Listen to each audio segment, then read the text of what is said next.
Phone দেব, দিয়ে দেখি। Hello, hello, কে বলছেন? আমি মারিয়া। আজকে হয়তো আপনি আমার বাইকের হেলমেটটা নষ্ট করে ফেলেছেন, তারপর আপনার নাম্বার লিখে গেছেন, তাই না? ও আচ্ছা, আপনি। আই এম এক্সট্রিমলি সরি, আসলে এই কাজটি আমি ইচ্ছা করে করিনি। না না, সরি বলতে হবে না। আপনি যখন আপনার নাম্বারটা রেখে গেছেন তখন আমি বুঝতে পেরেছি আপনি অনেক ভালো একটা মানুষ। যাই হোক, শুনুন, আমার কিন্তু সব মিলিয়ে 5,000 টাকা লেগেছে। ও আচ্ছা, তাই নাকি? না না, আচ্ছা আচ্ছা না, টাকাটা কখন দিবেন? টাকা?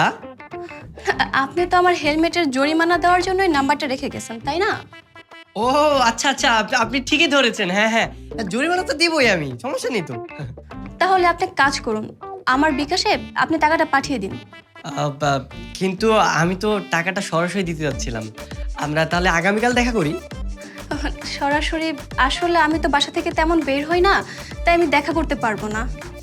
আসলে বলতে গেলে কি, আমি এই কাজটা করে সত্যি খুব অনুতপ্ত। তাই আসলে ফোনে সরি না বলে আমি সামনাসামনি সরি বলতে চাচ্ছিলাম। এই কারণেই আরকি সামনাসামনি টাকাটা দিতে চাচ্ছিলাম।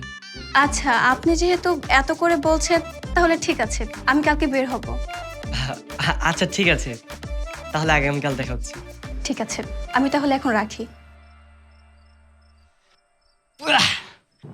না, ছেলেটা ভালো আছে।